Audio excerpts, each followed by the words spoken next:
celebra-se o Dia dos Pais. E nós sabemos que o nosso Pai eterno, que está nos céus, mas ao mesmo tempo dentro de nós, é digno de ser reverenciado, honrado e digno de ser adorado. Paulo, na sua carta aos Coríntios, na segunda, e também tanto na primeira quanto na segunda, mas ele vai dar uma ênfase, onde ele diz o seguinte: olha, todavia, vós tendes muitos mestres, muitos professores, contudo, não tendes muitos pais. Pai você só tem um. Então nós temos que pensar sobre isso, porque a palavra pai, ela vem no sentido de fonte. A fonte é que vai jorrar e vai gerar nos filhos um caráter, vai gerar nos filhos uma capacidade de representar a sua família e, no caso aqui, biblicamente falando, o seu clã. Então nós pensamos nisso, e hoje nós sabemos que é uma data comemorativa, é comercial, foi lançada bem depois do Dia das Mães, que também foi uma data também comemorativa, e nós sabemos que tudo que leva ao lado comercial, às vezes nós acabamos sendo levados pelas propagandas. E você viu, esses dias abriu o comércio só para poder vender. Então, aí nós vamos pensar um pouco nessa pandemia que estamos vivendo aí, se realmente ela é existente ou se verdadeiramente é apenas algo político, como muitos estão aí, porque eu estava lendo um estudo, ainda não acabei, acho que baixou um pouquinho o retorno, por favor. Só um pouquinho, aí, glória. Onde eles estão falando, e tem alguns cientistas que já estão provando que o vírus foi fabricado em laboratório. E outros já estão dizendo por aí que também, no caso desse coronavírus, o vírus já está na Terra há mais de 70 anos. Porém, foi colocado agora em prática. Mas tudo está debaixo dos panos, está calado, ninguém fala nada, porque senão tem muita cabeça que vai rolar, e você sabe. Se você olhar, é interessante como que o ser humano é. Nós somos quase aí 7 bilhões de pessoas no planeta, já beirando isso aí. Mas você já pensou nesses 7 bilhões de pessoas que existem no planeta? Nós somos governados por quantos? A massa é governada pela minoria. No Brasil você tem 210, 212 milhões de pessoas que é governada por um único homem. Então você pensa bem, como que nós achamos que somos livres, mas na verdade nós somos marionete de homens no poder, e são pessoas que nós colocamos lá. Esse ano nós temos a oportunidade de colocar mais pessoas lá, porque é o que a Bíblia fala, e às vezes você joga a política do lado apenas, vamos colocar assim, humano, e não é. Nós somos governados por um homem. Aqui em Neves, vocês são governados por um homem. É um homem que determina o que vocês vão fazer ou não vão fazer. E não adianta você ir contra. Se você ir contra, você vai acabar se lascando. Assim também, no Brasil, como nós somos governados por um único presidente, eu sei que existe o Congresso, vai falar esse piloto, mas a partir do momento que o presidente determinar uma lei marcial, as Forças Armadas vão entrar em ação. E se as Forças Armadas entrarem em ação, 210 milhões terão que submeter e se curvar diante de mim.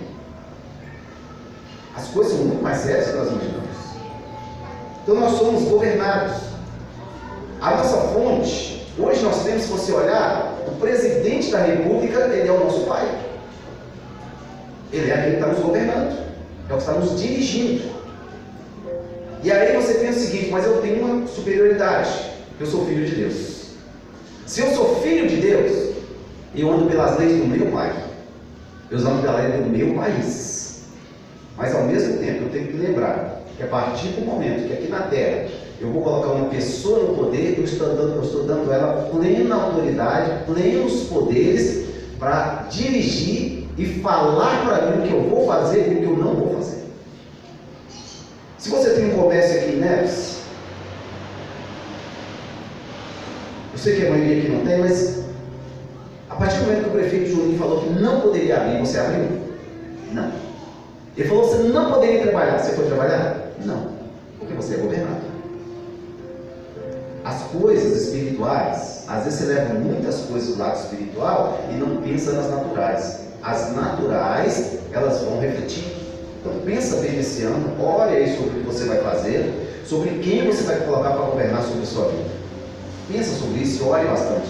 E peça para que os governantes deste ano sejam pessoas tementes a Deus, que tenham bons costumes espirituais, para não fazer obras malignas contra o povo. Eles vão prestar contas a Deus? Vão. Mas nós não precisamos sofrer aqui na terra, queridos. Nós temos um Pai. O nosso Pai é o Senhor. E Ele nos proporciona uma vida abundante. Você tem que se espelhar nele o tempo inteiro. Amém? Abra sua Bíblia comigo, por favor. Lá no livro de Coríntios, capítulo 11.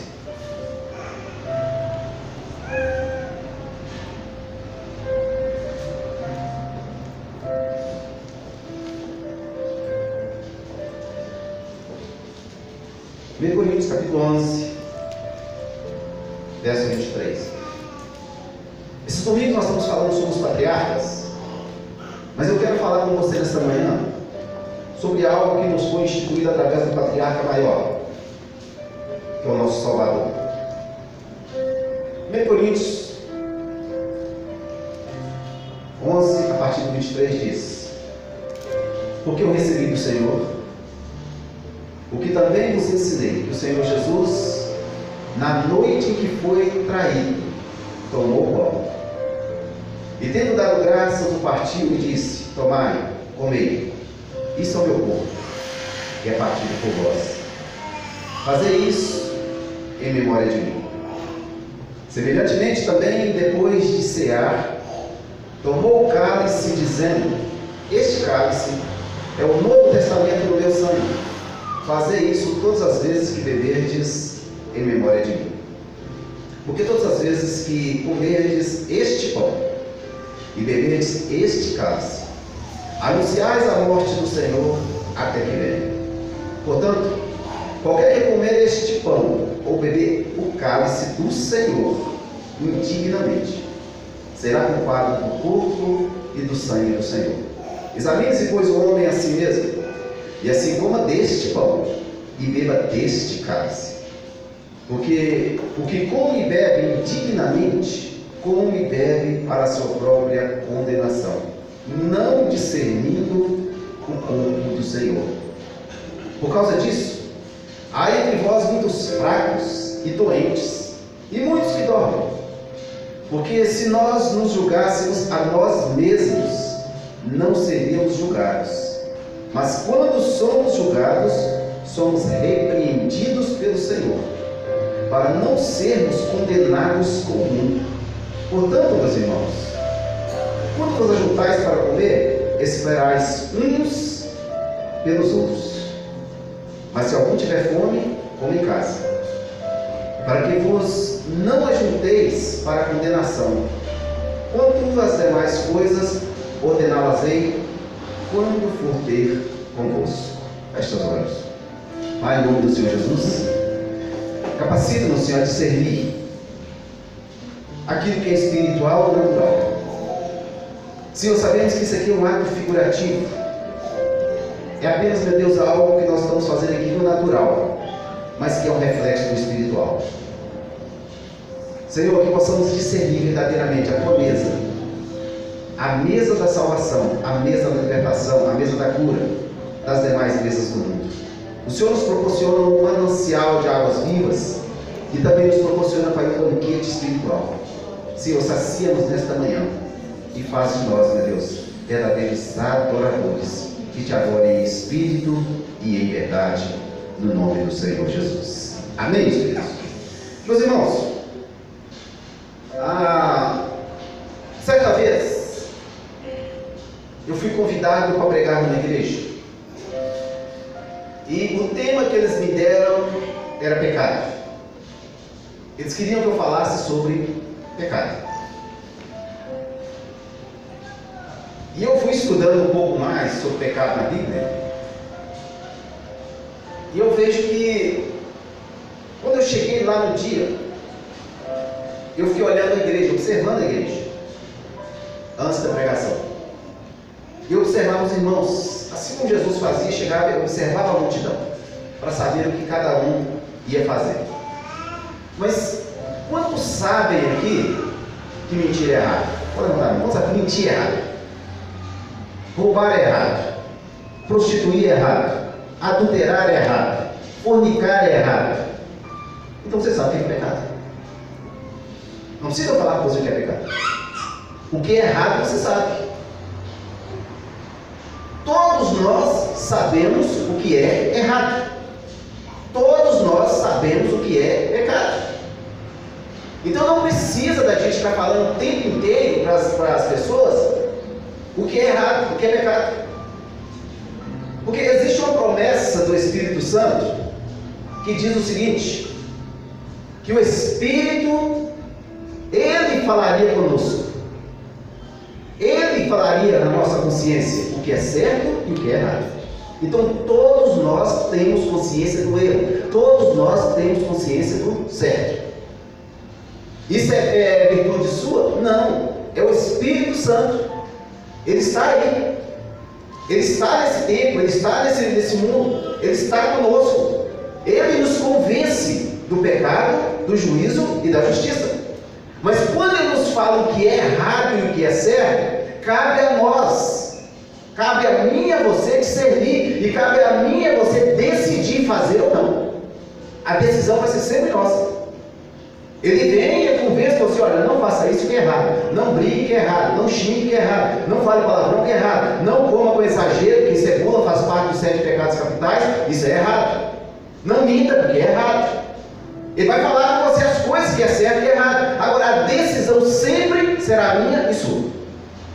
Assim como no princípio ele falou para Caim, Deus vem e avisa para Caim: olha, se você proceder bem, você será aceito. Se você proceder mal, então você será aqui rejeitado, não tem problema. Mas o pecado está à porta junto de ti. Cumpre a você dominar.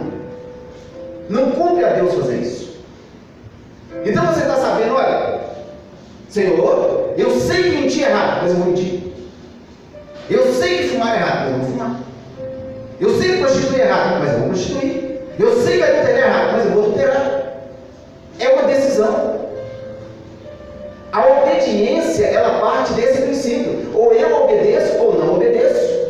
Eu tenho que aprender a discernir. É o que Paulo está dizendo aqui: olha, cada um julgue a si mesmo, porque Deus não vai julgar. Haverá o tempo do julgamento, mas agora não é tempo de julgamento, agora é tempo de salvação. Amém, meus irmãos? Deus nos chama ao arrependimento. Ele nos chama a uma conclusão pessoal e saber o seguinte: olha, eu quero mudar de vida, eu quero viver uma vida com Cristo, eu quero viver uma vida pautada na esperança, na fé e na conclusão que eu sou filho do Altíssimo. Então eu tenho sempre que fazer essa pergunta: o que Jesus faria no meu lugar, nesta situação? A Bíblia diz que Jesus foi tentado em todas as coisas. Em tudo ele foi tentado, em nada ele pecou. Foi uma decisão. Eu acho que tem que baixar bastante aqui o retorno.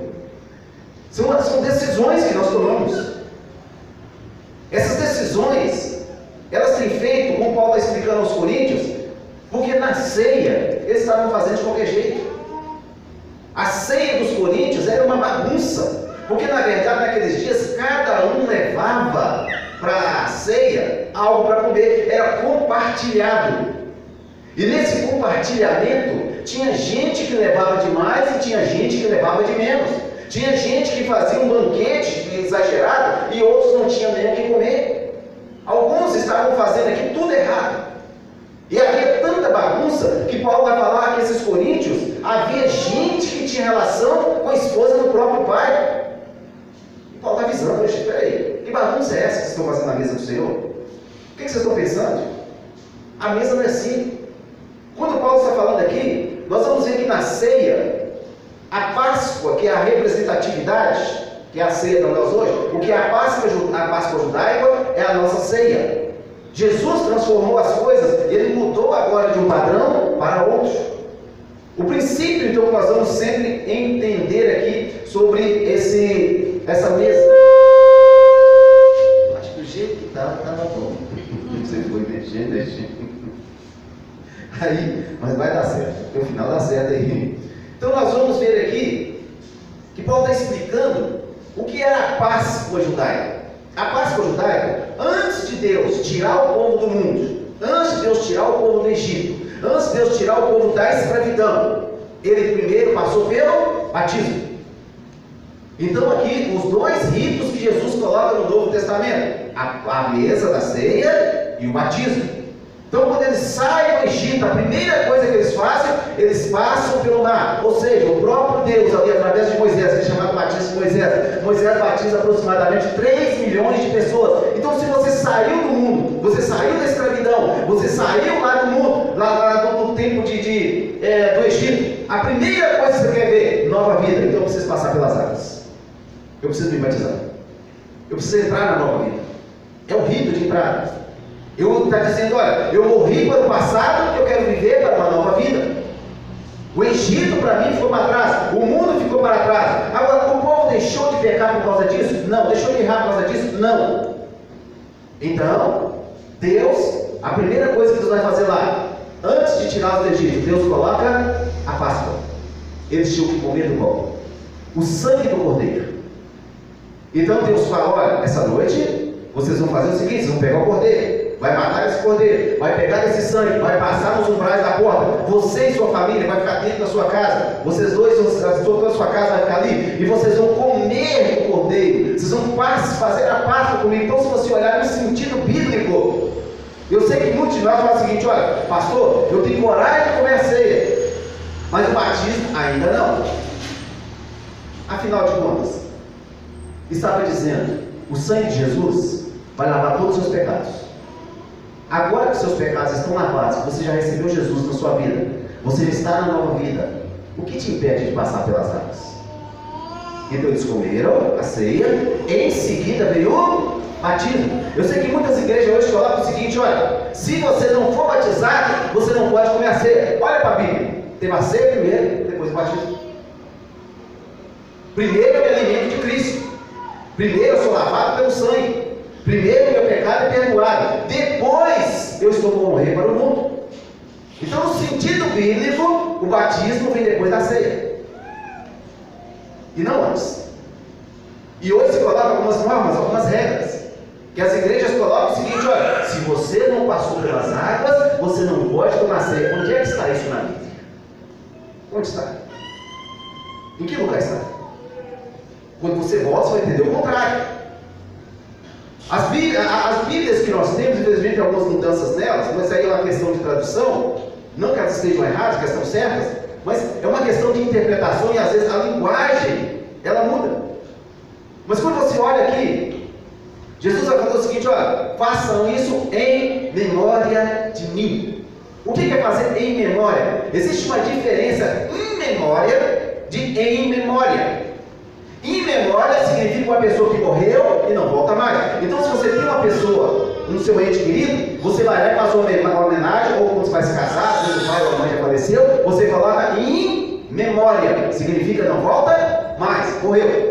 Mas com Jesus é em memória, ou seja, é sempre presente, porque Jesus está vivo, aleluia, meus irmãos. Ele está presente nessa mesa. Ele está entre nós, porque está falando em memória e não em memória. Todas as vezes que você faz isso, você está relembrando o sacrifício de Jesus, mas você está lembrando algo maior. Você está dizendo, olha, ele foi, mas ele vai voltar. O princípio da ceia é esse, Jesus vai voltar. Ele vai nos buscar, ele vai nos levar para nos encontrarmos com ele nas alturas, e isso vai acontecer dentro em breve. Pode acontecer até hoje, como nós estamos pregando o tempo inteiro, porque a igreja ela tem que ver essa expectativa o tempo inteiro. Qual que é a maior promessa da Bíblia? Qual que é a maior promessa que Jesus nos deixou? Não é de riqueza, não é de carro, não é de salário alto, não é de nada terreno. A maior riqueza que Jesus prometeu foi: eu vou, mas eu volto para buscar-vos para mim mesmo. Essa é a esperança que nós temos. Essa é a convicção que nós temos.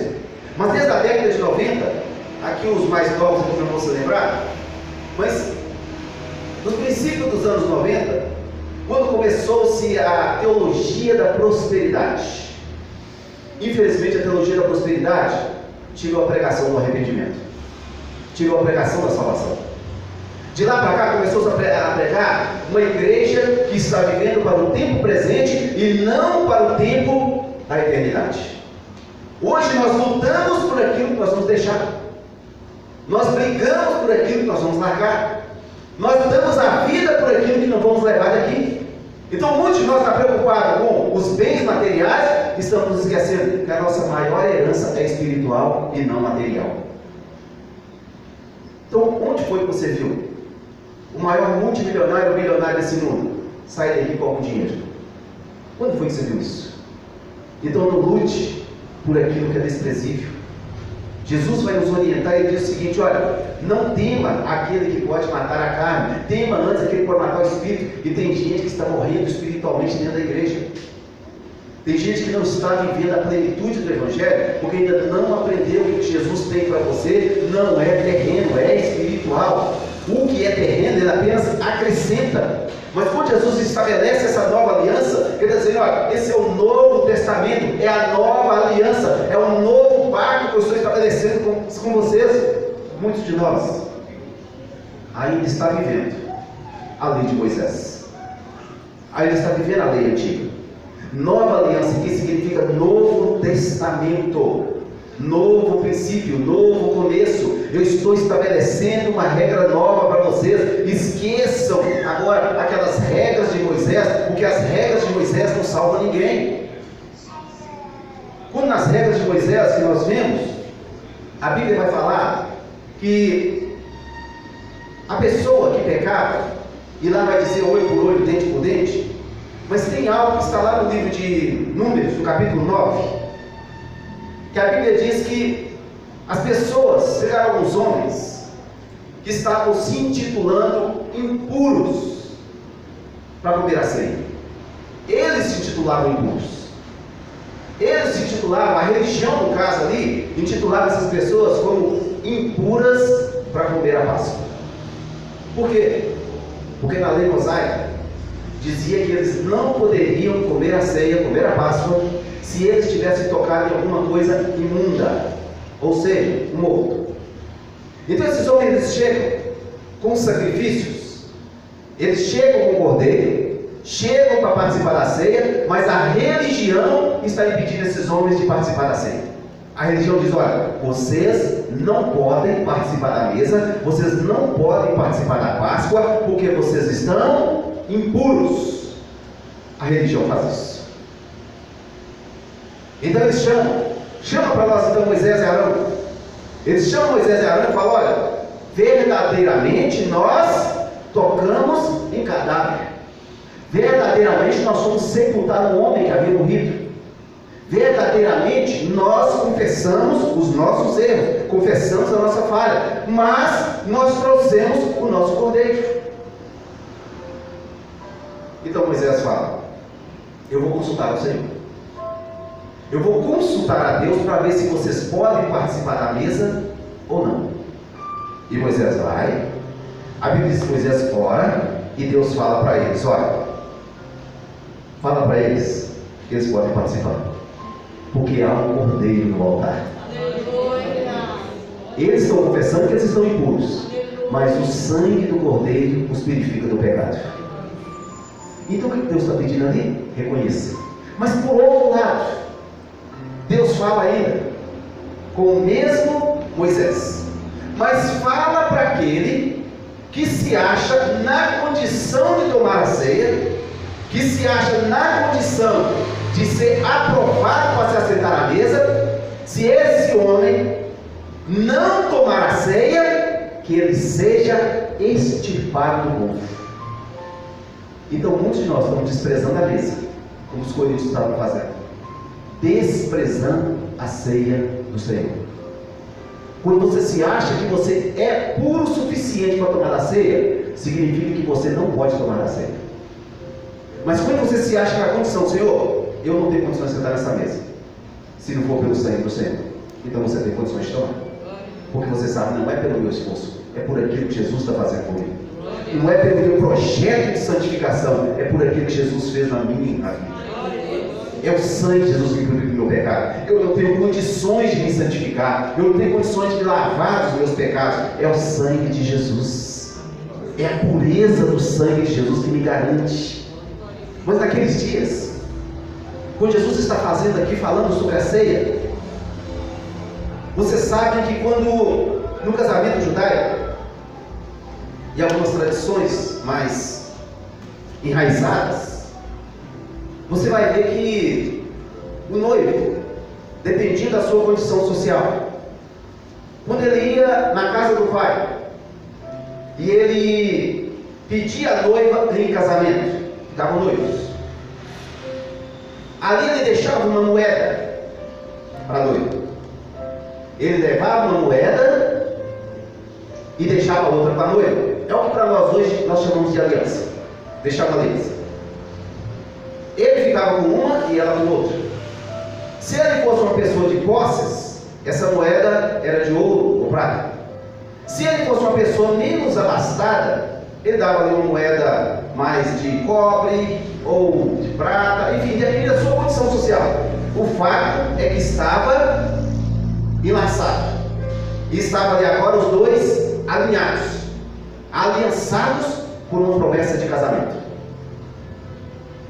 Esse noivo, depois que ele partia da casa da noiva, a Bíblia diz que ele ia preparar a casa. Não interessava se ele era uma pessoa de posses ou não. Não interessava se ele era um ricaço ou um pobre.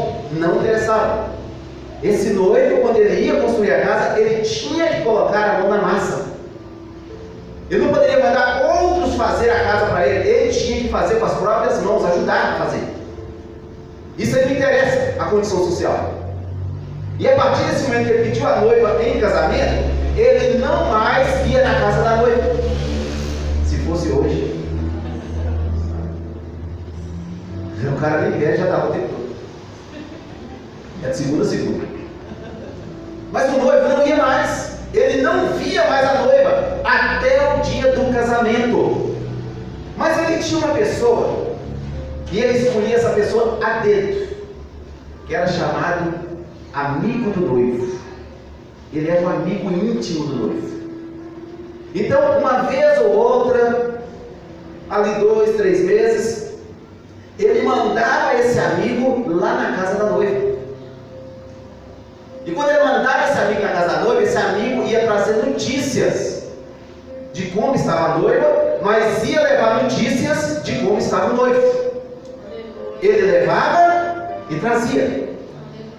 Mas quando essa noiva, esse amigo chegava, o noivo mandava presentes, e eram joias. As mulheres perderam, acho que vocês amém. Porque o amigo do noivo não se apresentava na casa da noiva sem levar uma joia. Ele tinha que ir e tinha que levar uma joia para ela, um presente. Por quê? Porque essa joia que ele ia levar para a noiva, no dia do casamento, a noiva tinha que estar adornada com ela. Isso aqui é tão lindo, que a noiva, quando um amigo chegava, ela tinha que fazer um banquete e oferecer para aquele amigo como se estivesse oferecendo para o noivo. E nesse banquete, então, o amigo voltava e falava o seguinte: olha, a sua noiva é maravilhosa. A sua noiva, ela preparou um banquete, ela sabe fazer uma comida como ninguém, ela tem um tempero fabuloso, ela está te aguardando, ela está se preservando, está se preparando para o dia. Isso aqui fala do banquete que a igreja oferece para o amigo do noivo. Mas Jesus está nos mandando quem é o amigo de Jesus. Em João 14 ele fala: olha, eu vou preparar um lugar, eu vou voltar para buscar vocês. Mas lá no capítulo 16 ele diz: olha, eu vou enviar meu amigo. Esse amigo, ele não vai falar nada dele, ele vai glorificar a mim, porque ele vai vir falar de mim. Ele vai trazer notícias minhas e vai levar notícias de você para ele. Quais são as notícias que o Espírito Santo está levando de você para o noivo? Quais são as notícias? Qual é o banquete que você está preparando para o noivo? Ou para o amigo do noivo? Esse banquete é o culto que nós preparamos. Esse culto que nós preparamos aqui para Deus é onde você dá o seu melhor. Da noiva tinha que dar o seu melhor. Ela se adornava, ela se preparava. Ela vestia a sua melhor roupa. Ela se preparava, se embelezava toda, porque o amigo do noivo estava chegando. E era ele que ia anunciar o noivo. Então, quando ele estava chegando, ela tinha sempre aquela expectativa: olha, é hoje que o noivo chega. É hoje que o noivo chega. Ela ficava com a expectativa no coração dela. A igreja tem que viver essa expectativa o tempo inteiro, porque o Espírito Santo, quais são as joias que o noivo nos manda hoje? Ele nos manda os dons espirituais. Essas são as joias que o Espírito Santo vai nos adornando, ele vai nos preenchendo, ele vai nos enchendo. Mas no dia que nós formos nos apresentar diante do Senhor, os dons precisam estar presentes. Infelizmente, tem gente hoje que está adornado com o dom, não do Espírito Santo. Está adornado mais com o dom da intriga, da briga, da inveja, da contenda, da discórdia. Está adornado com o pecado. Não é isso que o Espírito Santo veio trazer. O que está trazendo para nós é o que nós precisamos levar. Essa arma espiritual que vem trazendo de nós. Quando é que você vai saber que você precisa ser curado? Paulo está dizendo que, olha, por isso há entre vós muitos doentes. Por que Paulo está dizendo isso aqui?